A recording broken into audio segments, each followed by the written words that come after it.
moi na 15 ans asala na lisumu te yo zwi kamba mon côté na mai lobi lisumu ila moké na nzoto bani ko sala kindumba bêtise après ozwi lisumu côté sous na mai non il faut baptiser na ko sepela bien aimé so sala na masumu te sala déjà avant sala on pena avant si ça gouya masumu autant oyamba Yesu masumu za lisuté hein je peux parler aussi comme ça donc tant oyamba Yesu masumu za lisusu te mutu na ambela masanga abani masanga même pas 2 mois yo ekamba na masanga posa masanga esila ye o baptiser pota wa yamba Yesu azoke ya ngoma ba pasteur ebele lelo pasteur amela razodo na kati ya chambre avant que te misu rouge azotoka na chair poni azui baptême mbangu to ayambi Yesu mbangu donc to soit capable de enseigner bato ba pe âge nazo baptiser za âge ebongi to baptiser mwana 8 ans yo baptiser ayebi nini mwana 8 ans ebika série na télévision ebika makambo classe est-ce que makambo nzambe yo geche na mai est-ce que ça fallait un show lobi abi mana mai boya bandi ko finga yango zo remarquer ba to ebele le soka uti batema bandi ko finga lisu makasi non ici ka bozali na personne wa mbote belé merci les sous na kunde bozolanda émission na bino super vérité les hommes posent na bandako na ba bureau bozora vraiment tant na bino pour na super combo nzama pa bola bino lelo lisusu tokuta lisusu émission na bino est présentée par journaliste na bino Angela Mbele lelo tozo meka un peu collaboration le baptême tozo meka collaboration le baptême to ba importance à baptême est-ce que vraiment c'est important parce que ça la ka baptiser moi na lomba on enseigne na caméraman na côté na invité na bonjour le général. Bonjour maman, bonjour, bonne santé. Oui, santé ça bien là le pays. Ngape lokola nzamba na musibiso vraiment tout ça en forme et en force. OK, merci. To c'est plus sous ma casque comme on a la plateau la journée à l'élo vu que vous allez général le prophète dit so to un peu mais quand clarifier biso na ba question mo to za nango sur les baptêmes mo to misimo ba bazala nango ebele sur les baptêmes to un peu o meka ko aider biso na yango pour to que na mo mbango question de biso na biso ezali vraiment important ça baptême ezala nini na vie. Oui, merci maman journaliste, importance à l'émission ya baptême et permetaka moi na nzambe akota na boyoka ni asika oto beni nouvelle alliance parce que mon baptême eza momo ibima na grec ça veut dire kokufa na Yesu pe kosekwa na Yesu donc on ne peut pas t'appeler enfant de Dieu si tu n'as pas été baptisé donc notre alliance avec Jésus c'est au travers de baptême donc l'utilité à baptême eza po ete biso to kota na boyoka ni asika na Jésus Christ bota malisu su asika. Donc c'est ça. OK, merci général Disso. Baptême, ils en ont combien de sortes? Vous en avez combien de sortes à baptême? Oui, c'est une belle question. Nous avons plusieurs sortes de baptêmes, mais nous n'avons qu'un seul baptême. Autre bengi le baptême d'eau.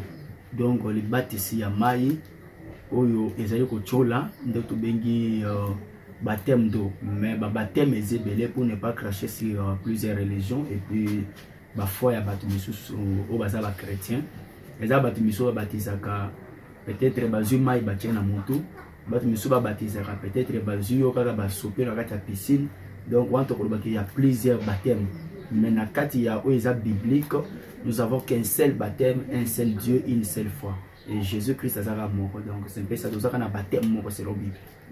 OK, donc le cas de ça qu'on a baptême selon Bible, c'est que le baptême soit éthique, on est vraiment important, c'est nécessaire. Bon, je ne peux pas nier leur foi comme je viens de le parler ici. Donc, ils ont été tous dans la carte de famille. Moi, na papa les Gazali, moi na papa Koulutozali, mon tozo éduqué moi na selon éducation où il y a mon copé ça y. Donc, c'est la même chose aussi sur la spiritualité. Donc, baptême oya bango na ko niete que ça mabeza selo et mon liba na bango bamoni que bako ça la façon wana mais nous tant que chrétiens les personnes qui sont nées en Jésus-Christ et ressuscitées en Jésus-Christ notre modèle c'est la Bible parce que apôtre Paul le modèle na biso ba chrétien et la Bible nous tous appelés bandeko ya islam modèle la bango isa Coran donc biso modèle na biso et la Bible donc ce qui est écrit de la Bible je ne peux pas faire au-delà ou soit que nous créer ba baptême na moi personnellement non vraiment oya bango na eza mabete mais eza ya bango mais obiso to la neza Bible donc c'est ça. OK, merci général Disso. To lingi to yeba La vie chrétienne, est-ce que c'est vraiment important quand tu es baptisé? Vraiment important quand dans le monde, c'est pas baptisé. Oui, la vie chrétienne, il faut être baptisé parce que beaucoup jamais militaire sans toutefois passer la formation. Si on t'appelle militaire, veut dire que tu as passé par la formation pour devenir militaire. Donc, ceux qui ont une tenue militaire, au light, il y a une carte, bref, la qui s'est militaire, tu seras vraiment arrêté pour 7 ans de prison. Vraiment, par rapport à Owana, pour bien à maman dans Zamba solo, ils sont vraiment obligés, donc obligés aux Araka baptisés parce qu'il y a des portes où ils vont permettre de se retrouver dans Jésus-Christ. Ok, merci vraiment beaucoup. Est-ce que tu es vraiment? Est-ce que moi, nous, Abotami, Aza vraiment la conscience, Ayebi n'est vraiment de l'autre côté? Est-ce que ça a bien à baptême? Oui, merci maman journaliste, c'est une bonne question. J'espère que la question a posée, la question va à chaque fois. Même temps, tu viens à côté, il y a ici quand tu es par rapport à baptême. Vraiment, au moins, tu as une étape, tu as âge. Zana âge au moins na zo yeba na makambo zana âge au moins na komi koyeba makambo zana âge au moins na komi ko maîtriser makambo parce que koyeba makambo na ko maîtriser yango donc les abilo mi balé les différence donc montoyo a kokina na âge ya 18 ans 19 ans 20 ans té vraiment aza abengami na ko so baptême. Pourquoi? Parce que le lot ata ozana mbongo ndo ozana somi mutuka jamais okozo mwana na 5 ans pese volant kumba yo et possible te pour makolo na nous avons ça comme la pédalité. Donc c'est de la même chose que sur la spiritualité, tu ne peux pas baptiser mon toi na conscience que na kati ya mutu. Donc moi na bébé ko jamais baptême c'est ce qui était dans la baptême il faut mon toi conscient ouais déjà mabé na malam parce que avant de passer sur le baptême tu as une étape to benga étape ya confesser ya repentance. Repentance moi na 5 ans les sumu ni moi makasa ça yo ko se repentir na mo liboso nzambe. Donc il faut monto ça c'est déjà moi masumu donc on se repentir abandi archi ya sikana nzambe avancement mosusu ya sika c'est ce qu'on appelle le baptême sincère et puis ya moto benga ka baptême ya conscience. Donc on a la sous conscience jamais ko so baptême. Le général dit ce que est-ce qu'avant qu'on soit baptême affermissement vraiment ils allaient important il fallait faire un affermissement. Oui, on a vraiment obligé à faire ils ont vraiment obligé. Ce que vous avez fermé, jamais au cours de baptême. Parce qu'il y a un enseignement dengue apôtre Pabi, il faut enseigner le peuple de Dieu. Donc, parce que si vous avez instruit, vous avez enseigné, moi je peux comprendre le que vous avez exaté. Donc, il faut enseigner mon travail sur le baptême. Mais ça va baptême 5, 8 fois, 30 fois. Parce que nini baptême azona azwa vraiment enseignement malamuté. Or baptême tant il faut garder en ce que qui vraiment enseignement malam. Et là bato belé le soka zu baptême masumu lobi bazue su ba ke su na mai. Donc comme ici mai wane comme donc piscine na bango donc va sokola bango comme asokola. Or il y a une différence entre mai wana tango osokola bango comme mai ya ezo la fleuve. Les appels la différence quand déjà Moussa Nzambe déjà côté na kati a consacré en gros. Donc c'est ce que nous devons enseigner les gens que quand il y a le baptême, il y a la spiritualité liée dedans. Donc vous comprenez? Donc il faut enseigner les gens à faire musulman, ils ont permettre de comprendre l'utilité du baptême, l'avantage, les avantages. Ok, merci. Question que vous avez Jésus-Christ, il était le fils de Dieu. Mais pourquoi Zoki baptême? Bon, vraiment, ils ont question, moi, ils ont bien. Bandeko Baolanda, Bisso, Sogotay, Namukanda, Marc, chapitre 16, le verset 16, pour comprendre la paix. Botali Pena Mukanda, Marc, chapitre 1, au Kitina Monasé, pour comprendre l'amour. Jésus-Christ, est fils de Dieu. Azo baptême parce que même dans le domaine de physique, l'enseignement, pour mettre, après sa cours, il faut y comprendre déjà cours. Et maître doit être un modèle. Je veux dire, maître est l'akisami, donc modèle, comprenez mon lingala, donc est l'akisami. Je veux dire, quand Jésus-Christ a autorisé Jean-Baptiste à payer sa malakisi à baptême, je veux dire, il est autant que Christ. Il faut aller caper dans le baptême. On a pas que non, c'est ça même le chemin. Parce que lui-même a dit, je suis le chemin, la vérité et la vie. Donc il va premièrement enseigner les gens et montrer aux gens réellement que non, même si nous avons 100% Dieu, 100% homme, 50-50, donc il faut nous faire baptême pour bien bolanda lokonanga comme l'apôtre Paul dit. Boza balandi saminanga ndenge nazali lokola ya Yesu Christ. Donc Jésus a l'écart qui c'est la formalité pour apprendre biso que nous devons suivre ce chemin là pour nous comment parce que même dans ba domaine miso ça va misala. Ils ont pas procédure rebelle. Même les leçons qui na et pas docteur, ba procédure les ali, il faut les cabo yo ba ça ordonnance ba fiche mama mobile. Ndenge moko pe Jésus Christ a dit donc mutu mwa va na réception zo recevoir biso. Mais le but est que non as incapable de gérer si que biso tozo kotawana non, à l'explication exemplaire pour biso tozo même et là peut-être ça donc il est comme un modèle pour nous, c'est ça. Ok, merci vraiment beaucoup le général Bissou. Question à nga ezali Isusu. Est-ce que vraiment Moto a baptisé Moto nano azwa vraiment enfermissement? Est-ce que peut les calibosso à Batouate y a l'église comme? Oui, merci maman journaliste. J'ai vraiment aimé la question. Moto a baptisé là, je le parle comme un prophète général. À cause les jamais les bossu à cher pour banaso cameraman. Mbala mon a côté une chambre baf. Vraiment na normalité boy c'est que naza mutu mon azo le cas problème soit naza na problème mon na mutu parce que avant ya kokote na ndako ya mutu premièrement il faut aller yona et posa boyo kana déjà ce qui boyo kana te moyo côté zate donc dernier mot pe na mutu côté mana cher até ou bien à prophétiser même en cours de route non il faut les kana premièrement par le baptême donc parce que ce qui est dans le Matthieu chapitre 28 verset 18 allez faites d'obtention mes disciples les baptisant au nom du Père et du Fils et du Saint-Esprit.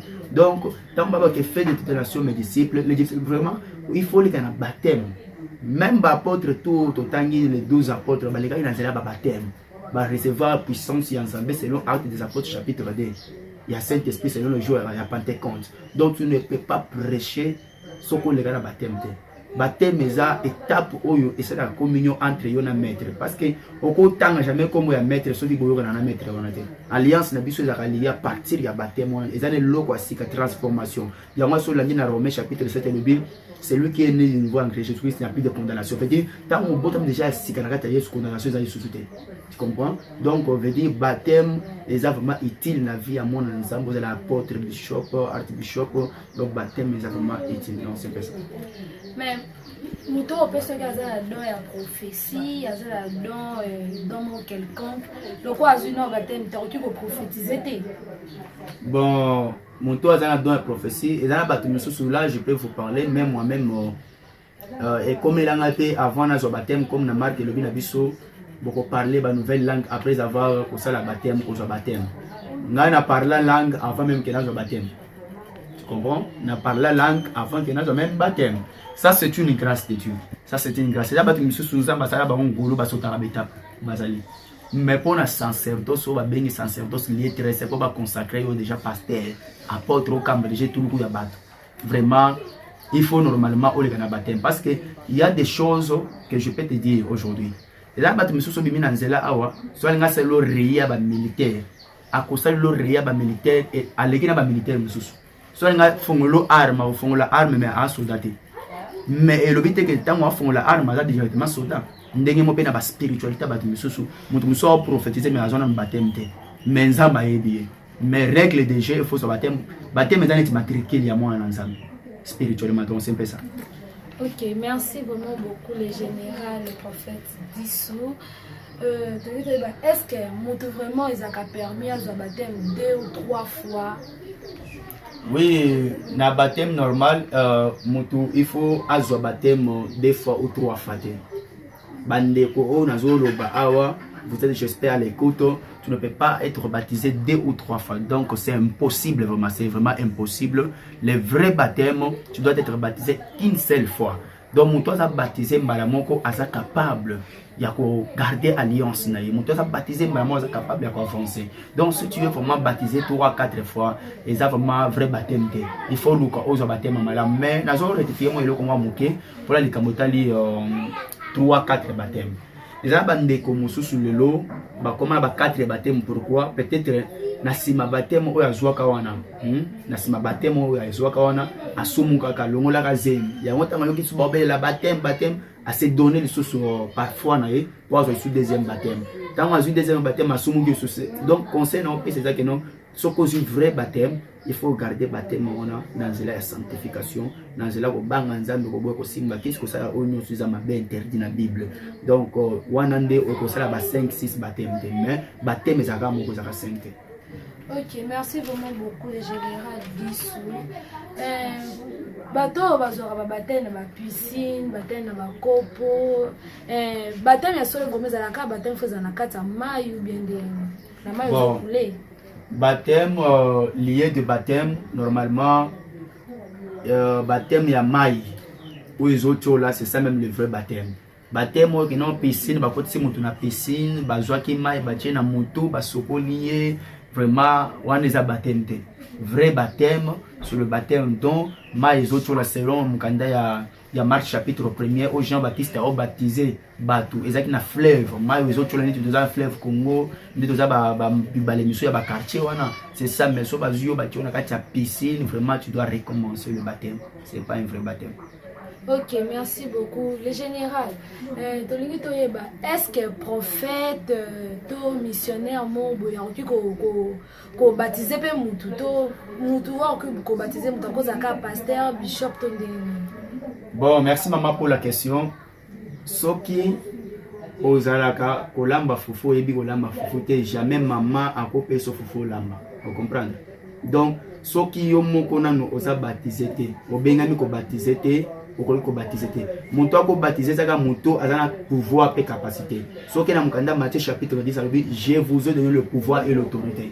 Vous comprenez? Donc azu pouvoir on a pesa meleke patata après ça on va disciple ba kende ko guérir ko sauver veut dire ko baptiser moto il faut yo moza na pouvoir déjà ba si ba pesio soit ba consacrer comme pasteur ba consacrer comme prophète ba consacrer comme bishop et évangéliste et plus domaine à l'évangélisation les domaines moko ça lié na ba baptême.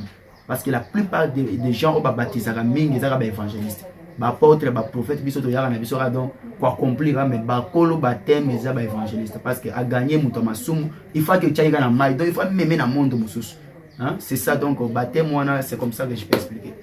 OK d'accord tu veux peut-être est-ce que muto aza baptisé est-ce que oki ko me la balabala ko ba évangéliser? Oui, l'évangélisation est donnée à tout le monde. Au monde aux abois, vous êtes évangéliste.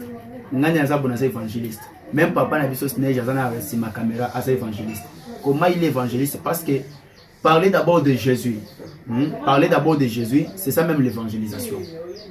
Toko za neto sur la boye, de comment on la émission peut-être musique neto sur la boye.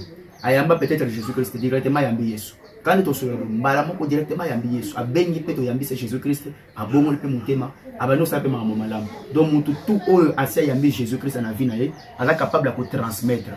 Donc tu ne peux pas communiquer la chose dont tu n'as pas. Donc lorsqu'on reçoit les fruits du Saint-Esprit, parce que nous avons un ensemble, ce comment nous taillons le sol, non, n'ayant que la pasteur tel poison. Est-ce que vous dit mayango? Okoboya donc okobanda côté non tika wana so sali bongo za mabe makila mutu selon Genèse chapitre 9 eza lisumu nzamba okondamné yo. C'est ça même l'évangélisateur. Moi mutu na tiki moko atiki achile mutu wana poison te. Nanya sali que ye acha poison te. N'est-ce pas c'est toi? Est-ce que vous a consacré? Donc l'évangélisation est donnée à tout le monde. Mais à condition que vous avez monté sur Yambi Yesu Christ. Le grand monsieur, on expert on dit mais la Yesu. Ata mumeli masanga ngai na kwa ibsolo. Mukolo musuna ole kana nzela mumeli masanga lango azobisanga yo. Oza musala nzambe munene menzelo zo kendisa ya yote. Na tunye pourquoi ibsinga voyage zo kende wana les anzela nzamba bongise yote. Et puis na joie passeport na na vandisa na kenda voyage wana te. Mais après quelque temps nzamba ibsinga esika ngo kende wana, ngo kende kufa na ngachelo poison. N'est-ce pas, c'est l'évangélisation qu'il a fait aussi. Mais Moutouma a mélangé Massanga. Même Bamaboma Nanzila va bien un peu l'évangéliste. La plupart de Batubé, ils ont des problèmes dans la vie, Bamaboma va prophétiser, Bamaboma va banzela. Yo, bota moi na moi, c'est moi, maman na boti moi na moi. C'est l'évangélisation, mais à cause, il y a Jésus-Christ. Tu vois? Ok, Nzela, ok. Yo, tika vie aux autres salons des amas. Moutouma liboma zo ibisa Moutouma Nzela, tika vie wana to. Liboma évangélisé, donc tika Nzela wana landa Nzela Jésus-Christ. Tu comprends? Donc tous sont des évangélistes. Ok, le général, merci beaucoup. Est-ce que vraiment moto oyo azwa baptême na piscine to azwa baptême na mai mais atambolaka selon crête ya nzambe est-ce que vous bazala soki ozwa baptême ya mai ozokulela vraiment moto azwi nini na piscine vraiment ako bandela ata azotambola vraiment alati elamba ya pembe lokola mompe vraiment là je te conseillerais vraiment de reprendre encore ton baptême parce que eza neti ndo ovandi boye obi ate nga naza nanga mosantu nga nasala nanga masumu te mais okoti na ndenge ya chambre kuna omeli mwa bankoyi mibale obimi oteyi bato mais bato nde bamono mosantu olati mvala ya pembe entre deux thèses mais nzambe emonaka ndenge ase azomonaka moto ambela ne babombela ndenge ase je comprendre donc c'est ça la différence donc moto déjà si azwi batema piscine aoteya bien otama na sanctification nzambe azomona te donc ozotama na sanctification mais oza en autre te eza neti moto aza na passeport nde naza nango awa mais na kati ya passeport identité eza te mais libanda bakomi passeport donc na kati eloko eza te c'est comme ça donc tu dois passer par le baptême d'eau. Ok, merci vraiment le général Disso. C'est un conseil ni on peut opesa bandeko bazwaka bakomisa mai lokola de lobby lokola plage la maman na maman sur la piscine tout le temps zaka ke aux baptême conseil ni on peut opesa na bandeko voilà vraiment avec tout le respect que je vous dois avec toute la considération tant qu'un homme de Dieu vraiment si tu es habitué à kokotaka ba mai mo muso chola donc le cas baptême moko ovanda libela na mayo yo ekitela mutu tango akufaka mama il y a une chose que j'aimerais offrir là batela par kufa na Yesu pe kose na Yesu ezaki si Yesu akufa na kati ya maite Yesu bachomola libulu bakotisi vous comprendre donc bakoti na kati ya tombo vous comprendre donc okufa na kose na tande moi tunanga papa mais pourquoi baba kokufa na kose na tandis que biso to bakunda biso te donc ba crête ba comprendre que na ba juif que soto zu mutu to chomola libulu to kundi après to chomole peut-être to okuté déjà ça kofi nde basali système ya mai wana vous comprenez ngai donc mai wana Yesu akufaka mbala mo et puis le musolo na formula wana bakotisa mutu na mai ocholaka 2 fois 3 fois te 1 2 3 non bakotisa kaka mbala mo eza bandeko musu bazui vexé mususu ya Matthieu 28 Jésus babino comme la Bible nous dit baptisez-les au nom du Père et du Fils et du Saint-Esprit donc il faut dire ça 3 fois mutu akomela mai.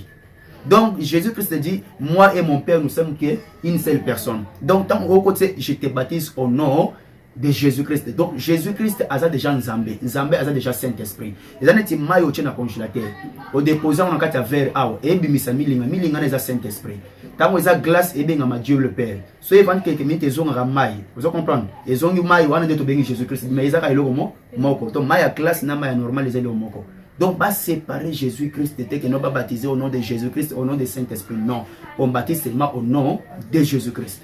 Donc, c'est ça. Donc, muto azwa maya piscine vraiment de côté ndembangu. Numéro nanga na opesa na suka luka na baptiser na ndenga normal pour za en communication nanza mirayo et puis on avancer dans le domaine la chrétienté.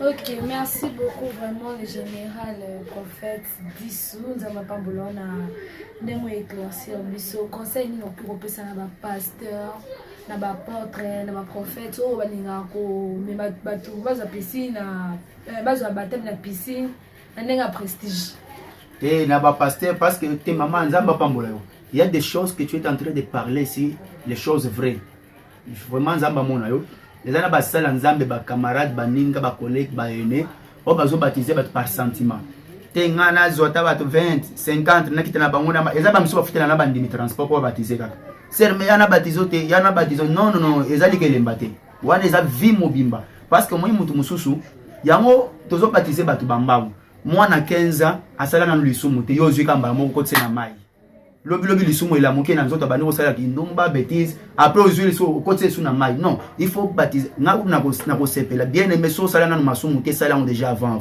sala mo pena avant si ça gouya masumu potango oyamba Yesu masumu za alisute hein je peux parler aussi comme ça donc tango oyamba Yesu masumu za alisusu te mutu na ambela masanga abani masanga même pas 2 mois yo ekamba moko kotse na mai mbala moko tika mela na masanga posa masanga esila ye o baptiser potango oyamba Yesu azoke yango me ba pasteur ebele lelo pasteur amela razodo na kati ya chambre avant que te misu rouge azotoka na chair poni azui baptême mbangu to ayambi Yesu mbangu donc to so akabatu kaka na mai te mais to so tant vraiment ko enseigner batu ba pe âge na zo baptiser za âge ebongi to baptiser mwana 8 ans yo baptiser ayebi nini mwana wita ayebika série na télévision ayebika makambo classe est-ce que ayebi makambo nzambe yo ge na mai est-ce que ça va aller un jour lobi abima na mai boya bandi ko finga yango zo remarquer ba te belele le soki awuti batema bandi ko finga lisu makasi muto awuti batema bandi lisu masuma makasi parce que tana ye kokaki te. Donc c'est ça, nous devons baptiser total la dose ya muto to baptiser âge na épée et puis enseignement ni to pesi muto wana. Ok, merci vraiment beaucoup, général. Donc, moi, mon temps que ça baptisé, deux fois, à l'âge à 18 ans, dans ça 18 ans, que ça baptisé. Maman n'a pas 50 ans, baptisé. Tu sais qu'à 18 ans, on a repéré ça que mon déjà ça la maturité. Mais pour na c'est à 18 ans, 13 ans, 10 ans, 9 ans, ba pasteur, monsieur, mon a moyen la fois passée quand tu toki mo sukuna. Tala bana mike bele na big papa, o bana ekodi mo yo baptisé na mayo, mo ko chola te. Mususu na maya njili awo, nsamba pambola bande kwa njili kuna. Vraiment azui mondimi oyo azana na kwiti na kwiti akimu kola batem mena kwiti do azui ka na tonga toke mon frère toke ba baptiser acholi saki mutu na maya na sibolanda ki lisolo wana mutu acholi na maya na kwiti ni bale ba choli tango évangéliste ngalanda bo pasteur ko tout la musi azas akimu. Donc tout ça ce sont des choses nous devons éviter ça. Il faut que boire parce que les gens ba erreur mususu ko sala et ko attraper les loza na boloka na makala la fa passer na kenda na makala na moni azana ba mbonda kuna ba mbonde zo beta nini baptême ndeme mena makala. Donc nous devons vraiment organiser ma baptême parce que ça vie mobimba zana ti mutokoti na science occulte au signer pacte na diable yeba déjà ndena signer a so ba sani makila ifuna pesa makila yesu pe la bongo do so lati o lati yo kasi ndena vangi bona na kosa masanga te oyena ndako na ngoti ba okuti milanya masanga mena zape na kosa masanga mena ndimi na bitena boy nyonso pona landa Jésus Christ. Donc nous devons enseigner les gens avant de les baptiser. Donc c'est vraiment très important. Ok, merci vraiment beaucoup les généraux, les prophètes d'ici, Pambola, vraiment. Amen, maman. Vraiment, conseil ni nous peut ça la mission union, c'est bon notre joie baptême, mais tout ça âge maturité, toi et conseil nous peut ça la mission. Vraiment conseil na kopesa ya bande union so o bazana ba immature na domaine ya makambo ya vie na ba séance ya vie. Vraiment soki au moins na kokokina nous vraiment te yo tonto ngo so baptême mais ba chéri baza 5 6. Vraiment si ça n'a pas chéri 5 wana so moins que otika na moko zwa baptême nde conseil na kopesa ngwana nzamba pambola biso. Ok, d'accord. Donc, conseil, on peut ça ba pasteur, prophète, voilà, on a l'habitude, on peut ça tout baptême sans enfermissement, la musique à le temps, samedi ok, on peut ça bien baptême. Conseil, on peut ça là-bas. Vraiment, bande konanga ba pasteur, ba prophète, ba bishop, ba aîné, na kata ministère de ba spirituel. Conseil na opesa bino vraiment ezake totika ko baptiser bato nanu ba qualité to pesi bango enseignement te. Bien sûr to ko so pe muto a qualité mais surtout enseigner ko la pemba la moko mais bino bozo ka mutu temba mo che na kati ya mai. Ezalati muto abi ko beta mandoki te ozi mandoki no to ke est. Ba ko bomele ko la nguba. Donc botika bo enseigner bato bo la kisa mutu ndenge ba simba ka mandoki ndenge ni ba beta ka mandoki. Jamais to ko zo mathématique ya bato ya primaire to memi on na université ou bien to zia ba équation à université to memi na primaire o ko trouble ba na mitu yango mo ya ta enseignement maman mikolo enseignement zo marché te po professeur ça mêler à langue déjà ayeko so matière ba na 5e ma pesa na 3e moi na comprendre le côté 2582 fois 5 moi na comprendre wana zana na étape ya la qui c'est nzembo la qui c'est 1 plus 1 combien donc ndé loko siko ba pasteur on sa mikolo donc botika vraiment biloko na wana ngana benga manki ona botika biloko wana oba mona wake na gena batu bile na mai oko cholisa batu ya batu tangisa batu bien yekolisa batu mutu babatiza mutu neta kwiti te ata baminganga batu ba mutu tonga neta kwiti te faut batala tension yo tension tala kate ko batiza randeni. C'est ça maman.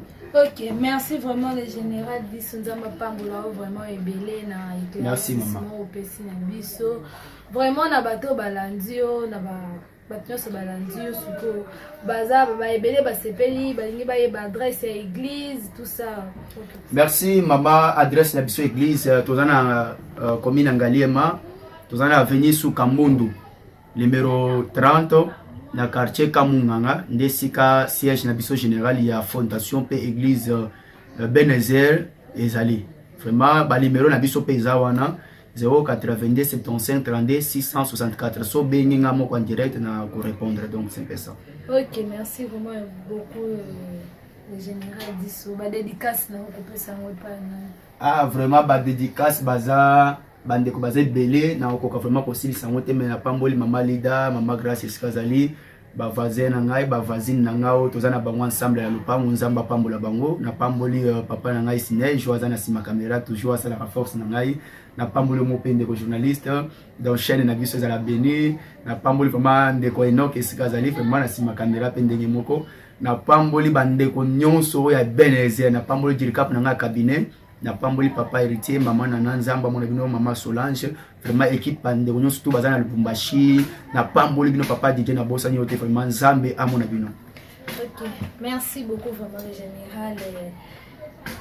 le général prophète Dissou nzamba pambola vraiment embelé. OK, merci Nabino Balandi à Super Congo Télévision. Merci le souci de votre confiance na Super Congo. Nzamba pambola bino makasi yo no mto s'abonner, commenter, liker, partager vraiment pour la cause la makasi. Bon, on a fait si ba remerciement nanga et pas ingénieur Sinej quoi ya Iskazali nzamba pambola vraiment embelé. Ba remerciement nanga et pas maman Michika ya Iskazali nzamba pambola ba remerciement nanga et pas ya papa Masunda Mbele nzamba pambola yo Julie Senso ici kozali nzamba pambola vraiment ba embelé na bossa interne assistance nanga na zaki ne Enoch Musafiri eskozali ba mbote embelé na yo. OK, na spécifiquement so balanda c'est pas comment ba mbote na ba gros bisous to linga bino makasi to kuta.